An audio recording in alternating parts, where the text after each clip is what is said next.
Добре дојдовте. Денес нурнуваме длабоко во една навистина фасцинантна анализа што го превртува наопаку еден од најстарите филозофски концепти. Подгответе се да погледнете на страдањето и задоволството на еден сосема нов начин. Начин кој можеби ќе го промени начинот на кој го доживуваме секојдневието. Добро, да почнеме веднаш. Кога ќе го чуеме зборот реинкарнација или јунгве, повеќето од нас веднаш помислуваат на тој голем космички циклус на живот, смрт и повторно раѓање. Но анализата што ја разгледуваме денес нуди една, би рекал, радикално поинаква перспектива. Сугерира дека вистинскиот циклус што сите го доживуваме, не некогаш во иднина, туку секој ден, е постојаното вртење помеѓу страдањето и задоволството. Значи не е нешто што се случува помеѓу животите, туку во самиот живот. За да ја сватиме целата слика, прво мора да ги разложиме деловите. Па ајде да почнеме со она од што повеќето од нас се обидуваат да побегнат. Страдањето. Или како што е наречено во изворниот материјал, гото. Клучната идеја тука е дека страдањето, според оваа философија, не е само обична болка, туку состојба на неверојатно интензивен фокус.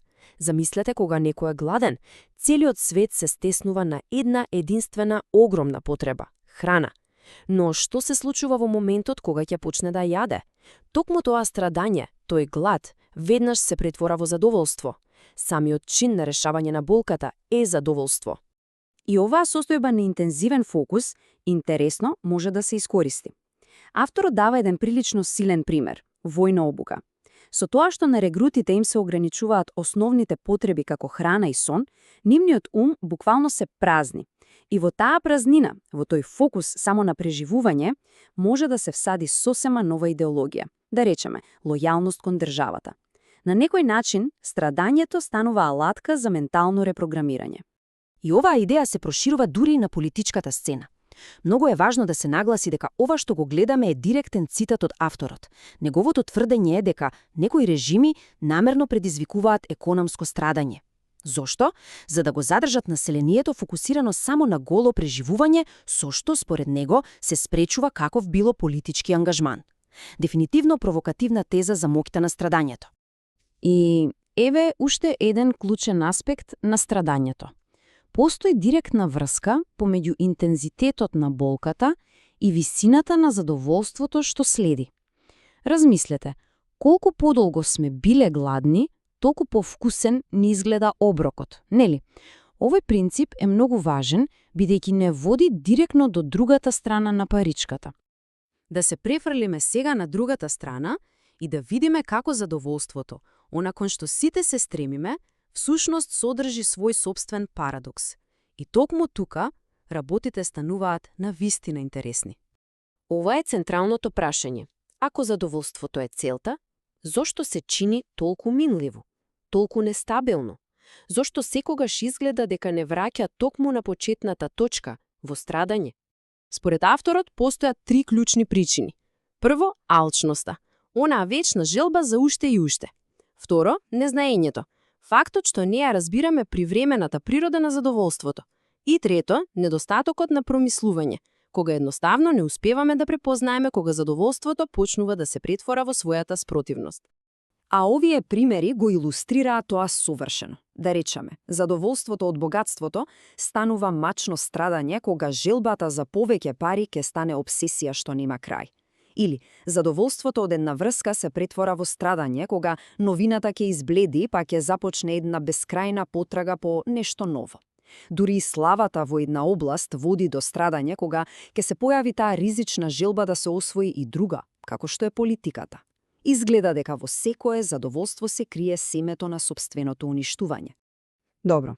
Сега, кога ги видовме двете компоненти уделно, ајде да ги споиме за да го разбереме моторот што го придвижува овој навидум бескраен циклус. Еве ја клучната разлика. Во страдање, умот е како лазерски зрак, фокусиран да реши еден единствен проблем. Но, во задоволство, умот станува расен, дифузен, желбите се множат, сакаме повеќе пари, подобар партнер, повеќе слава, нови искуства, се одеднаш. И токму оваа расфрлана желба неизбежно создава нови извори на страдање, и така циклусот започнува одново. И знаете што, за овој самоодржлив циклус постои и формален термин. Во будизмот, како што објаснува авторот, ова се нарекува илче гего, што грубо се преведува како сее страдања. Но поентата не е дека животот е само болка, поентата е дека сме фатени во овој постојан циклус на вртење помеѓу двете состојби. Врз основа на собственото искуство, авторот нуди една многу искрена и лична проценка.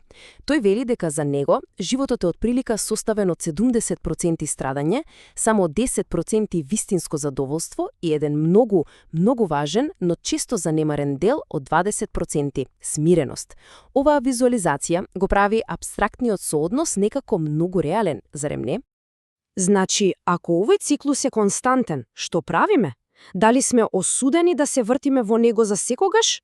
Кое е решението? Па изворот предлага пат, но тоа не е пат на бегство, туку пат на свесност.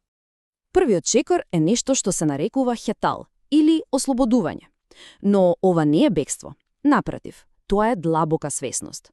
Тоа е способноста да се наблюда циклусот во себе, без да се биде заробен од него. Да се препознае кога задоволството почнува да се претвора во страдање и да се знае дека дури во најдлабокото страдање лежи потенцијалот за олеснување и задоволство.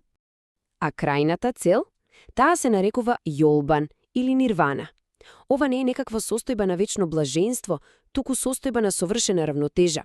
Тоа е уметноста да се оди по средината, да не се прилепуваме очајнички за задоволството, ниту да тонеме во очај поради страдањето. Едноставно да се одржува внатрешен мир среде сите подеми и падови на животот. Значи, клучниот увид е следниот. Целта не е да се елиминира страдањето, ниту пак да се максимизира задоволството.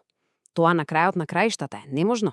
Вистинската цел е да се прошири оној трет простор, состобата на смиреност. Да се зголемат оние 20% од животот кога не сме ниту во потрага, ниту во бегство. Тука едноставно сме присутни и во мир. И со тоа, ќе завршиме со едно прашање за размислување. Кога ќе го погледнеме овој циклус во сопствениот живот, помеѓу врвовите на задоволството и длабочините на страдањето, каде се наоѓаат тие тивки моменти на смиреност? И што е уште поважно? Како можеме свесно да ги негуваме и да ги прошириме?